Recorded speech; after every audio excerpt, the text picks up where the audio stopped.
नमस्कार, बहुत स्वागत है आपका। कर्क राशि, साल 2026। अब राहु रोक के नहीं रुकेगा। तो जनवरी से लेकर दिसंबर तक राहु क्या क्या प्राप्त करवाने वाला है आपको। और राहु जब चूंकि आपके कुंभ राशि में चल रहा है और अपने ही नक्षत्र शतभिषा नक्षत्र में चल रहे हैं, तो पूरे पावर के साथ सब कुछ देने को तैयार है। तो कहने का मतलब राहु एकदम से अपनी धुन में आ चुके हैं, बहुत कुछ देने के लिए तैयार हैं। क्योंकि राहु जब देने पर आता है तो वो भी दे देता है जो आपके कभी सपने थे या जो सपने में भी नहीं सोचा था। तो आपकी कुंडली के गोचर के हिसाब से अगर देखा जाए तो कुंडली में छठे भाव में राहु गोचर कर रहा है। इसका प्रभाव आपके लिए कैसा रहेगा, तो जनवरी से दिसंबर तक चलिए समझते हैं। पहले राहु कुंभ राशि में है और अपने ही नक्षत्र में चल रहे हैं, तो आपके लिए इसका प्रभाव क्या होगा। देखिए, राहु, आप किसी प्रकार से राहु को कम मत समझिए, क्योंकि राहु कलयुग के देवता हैं, कलयुग के राजा हैं। राहु जो दे सकता है ना, और कोई ग्रह दे ही नहीं सकता, बहुत पावरफुल है। और जब देने पर आते हैं तो दिल खोल कर देता है, इतना देता है कि बस ये समझ ले कि 7 पीढ़ियां बैठ कर खाएंगी।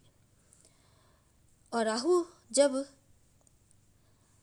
अगर सही पोजीशन में ना हो तो व्यक्ति को बिल्कुल भिखारी बना देता है। तो राहु में इतना पावर, सबसे बड़ी बात क्या है कि राहु बहुत तेजी के साथ देने वाले ग्रह हैं। शनि भी देते हैं, पर शनिदेव धीरे धीरे देते हैं, पर राहु एकदम से फास्ट, रातों रात व्यक्ति को करोड़पति अरबपति बना देता है। लेकिन जब लेने पर आए तो सब कुछ एकदम से छीन लेता है।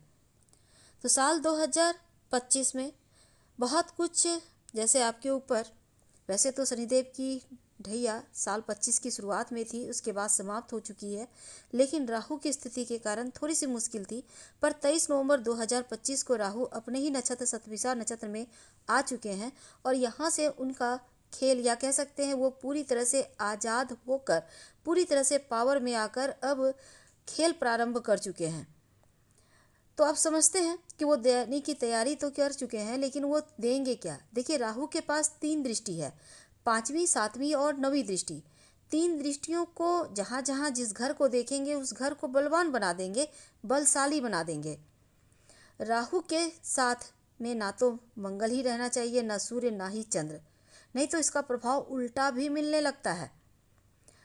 अब देखिए, हम समझते हैं कि गोचर की स्थिति क्या है, आपकी कुंडली में राहु की स्थिति क्या है, ये तो नहीं पता। लेकिन राहु के साथ अगर मंगल, सूर्य, चंद्र हो तो विपरीत परिणाम मिलता है और मुसीबतें झेलनी पड़ती है।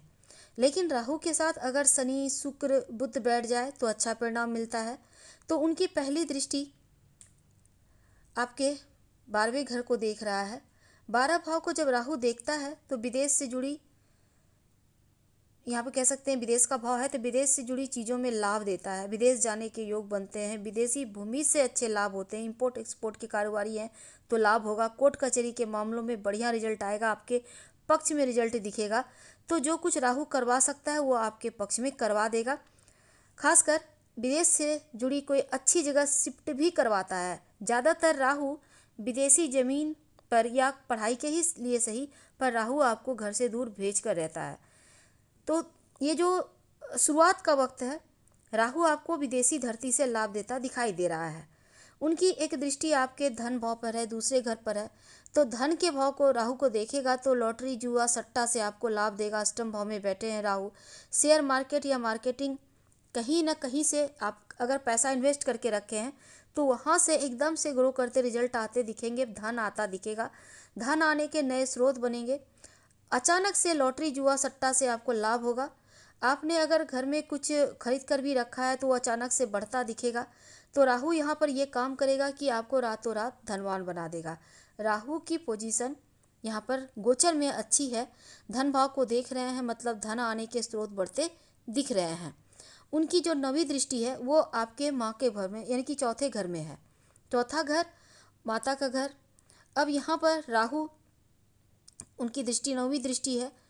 और हालांकि राहु के लिए यहाँ पर माँ के घर को देखना सबसे पहले तो माता का सुख मिलेगा, प्रॉपर्टी का सुख मिलेगा, संपत्ति प्रॉपर्टी खरीद सकते हैं या आपने खरीद के रखा है तो यहाँ से लाभ होता दिखेगा। खरीद बिक्री के काम से जुड़े हैं ज़मीन प्रॉपर्टी तो बढ़िया डील होगी। अचानक से शुरुआत होगी 2026 की शुरुआत में, बढ़िया बजट हाथ लगेगा, धन आने के योग बनते यहाँ से दिखेंगे, बड़ा भारी लाभ होता दिखेगा। तो प्रॉपर्टी या वाहन खरीदना चाहते हैं तो राहु के लिए शुभ संकेत दिखा रहे हैं, प्रॉपर्टी वाहन का सुख मिलता दिखेगा। साथ ही जीवन में बड़े बदलाव की भी स्थिति यहाँ बन रही है, खासकर जो युवा वर्ग है जिनका विवाह नहीं हो पा रहा था, देरी हो रही थी, राहु अचानक से विवाह योग बनाएंगे या विवाह करवा देंगे, यानी चटमंगनी पट ब्याह। अगर आप लिव इन में रह रहे हैं तो दूरियां थी वो भी समाप्त होगा।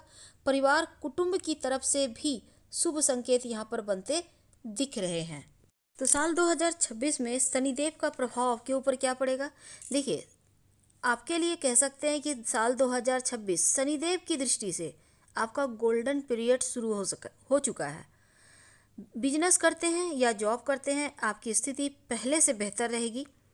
पहले से किए हुए इन्वेस्ट का फ़ायदा भी आपको मिलेगा। प्रभावशाली लोगों से मुलाकात होगी जिसका फ़ायदा आपको मिलता दिखे। बच्चों की उपलब्धि इस साल आपको दिखेगी। जो लोग बेरोजगार हैं, मनचाहे रोजगार मिलने के योग बनेंगे।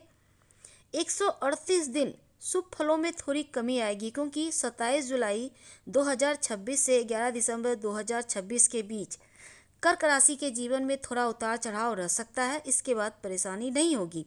खासकर स्वास्थ्य को लेकर ध्यान रखें। मौसमी बीमारियां परेशान कर सकती है, कुछ शत्रु एक्टिव हो सकते हैं, आपके खिलाफ षड्यंत्र रच सकते हैं या फिर आपके इमेज पर यहाँ पर धब्बा लगा सकते हैं। तो आपको थोड़ा यहाँ पर सतर्क रहना होगा। क्योंकि साल 2026 सूर्य का साल है तो आपके ऊपर ग्रहों के राजा सूर्य के साथ देवताओं के गुरु देवगुरु बृहस्पति की भी विशेष कृपा बरसेगी। और कर्क राशि के लिए शनिदेव नवम भाव में हैं। 2026 की शुरुआत में देवगुरु बृहस्पति 12वें भाव में 2 जून को कर्क में प्रवेश करेंगे तो उच्च के हो जाएंगे, यानी पापी ग्रह केतु धन भाव में, राहु अष्टम भाव में हैं और देवगुरु बृहस्पति की उच्च राशि में गोचर करके आपके किस्मत को पूरी तरह से पलट देंगे। ऊपर से अतिचार गति से चल रहे हैं, यानी कई गुना तेजी से तरक्की कराएंगे। करियर में उन्नति होगी, व्यापार में लाभ होगा, वैवाहिक जीवन में स्थिरता रहेगी और रुके हुए कार्य भी बनेंगे। आपके करियर, बिजनेस, शिक्षा, स्वास्थ्य, वैवाहिक जीवन के मामलों में 2026 की स्थिति बहुत खास रहेगी क्योंकि देवगुरु बृहस्पति के लग्न में उच्च के होने से 2 जून से 18 अक्टूबर तक 2026 में धन का प्रभाव बढ़ेगा। जुलाई, अगस्त और सितंबर सूर्य कर्क राशि और धन भाव को मजबूत करेंगे जिससे आपका बैंक बैलेंस बढ़ेगा, इन्वेस्टमेंट अच्छी होगी, इनकम बढ़ेगी और कमाई के जरिए भी खुलेंगे। विदेश में नौकरी, व्यापार आदि के माध्यम से आपको लाभ होगा। रुका हुआ फंसा हुआ धन आएगा। और सूर्य शनि राजयोग बनाए हुए हैं मार्च, अप्रैल, मई, जून, ये 4 महीने में। तो आर्थिक मामलों में अचानक से तरक्की करेंगे। राहु के अष्टम में होने से कुछ अनावश्यक खर्च होगा, लेकिन सूर्य और शनिदेव दोनों की स्थिति बढ़िया। मंगल राहु का अंगारक योग अष्टम भाव में बनेगा। थोड़ा सा रिस्क भरे निवेश करने से बचिएगा तो अच्छा रहेगा आपके लिए। तो 3 अप्रैल से 10 मई तक मंगल भाग्य भाव में है। करियर में जबरदस्त लाभ होगा। नौकरी की प्राप्ति के लिए प्रयास करें, जॉब मिलने की पूरी संभावना बढ़ेगी, प्रमोशन होगा। 10 मई को मंगल का मेष में जाने से दसम भाव में रोचक नामक राजयोग का निर्माण होगा जो 20 जून तक बना रहेगा। इस दौरान नौकरी में प्रमोशन, मनचाहा जगह पर ट्रांसफर हो सकती है, सरकार से लाभ होगा, उच्च पद की प्राप्ति होगी। 14 अप्रैल के सूर्य के उच्च होने से करियर में तेजी से ग्रो करेंगे। खासकर मेडिकल, इंजीनियरिंग, आईटी, डिफेंस, प्रशासन, फायर सेवा, मैनेजमेंट से जुड़े लोगों को विशेष लाभ होगा और धर्म से क्षेत्र से जुड़े हैं तो विशेष सफलता मिलती दिखेगी। 16 जनवरी से 24 फरवरी तक मंगल के उच्च के रहने से व्यापारी भाइयों को खूब लाभ होगा और 10 मई से 20 जून तक मंगल का रोचक राजयोग बिजनेस में मुनाफा देता दिखेगा। गुरु के उच्च के होने पर 2 जून से 18 अक्टूबर तक नया व्यापार शुरू करने के लिए बढ़िया है। विदेशी जमीन से विशेष लाभ होता भी इस पीरियड में आपके लिए दिखेंगे। देखिए, आपके लिए खासकर गुरु का कर्क में जाना सबसे बहुत ही ज़्यादा कह सकते हैं अच्छा है। विवाह होंगे, वैवाहिक जीवन बढ़िया रहेगा, लेकिन ससुराल पक्ष से गलतफहमी यहाँ पर थोड़ा सा बढ़ाता राहु दिखेगा। राहु थोड़ा सा मुश्किलें दे रहा है, तनाव या बहस हो सकता है। वाणी पर कंट्रोल जरूर रखिएगा, ये बहुत आवश्यक है आपके लिए। खासकर जो विद्यार्थी हैं, विदेशी जमीन पर जा सकते हैं, विदेश में पढ़ाई करने जा सकते हैं। उच्च शिक्षा हो, विदेशी प्रशिक्षण के अनुकूल योग बनेंगे। पूरे वर्ष गुरु और सूर्य का शुभ प्रभाव आपकी पढ़ाई, ज्ञान और बुद्धिमानी को बढ़ाएगा।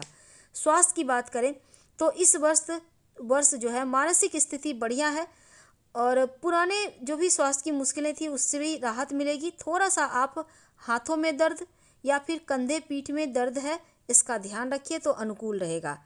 पूरे साल आप भगवान सूर्य को प्रणाम करें, गायत्री मंत्र पढ़ें, आपके लिए अनुकूल रहेगा। हम आपसे विदा लेते हैं। जानकारी अच्छी लगे तब लाइक कर सब्सक्राइब करें, शेयर करें, कमेंट करें। धन्यवाद। हम फिर मिलेंगे।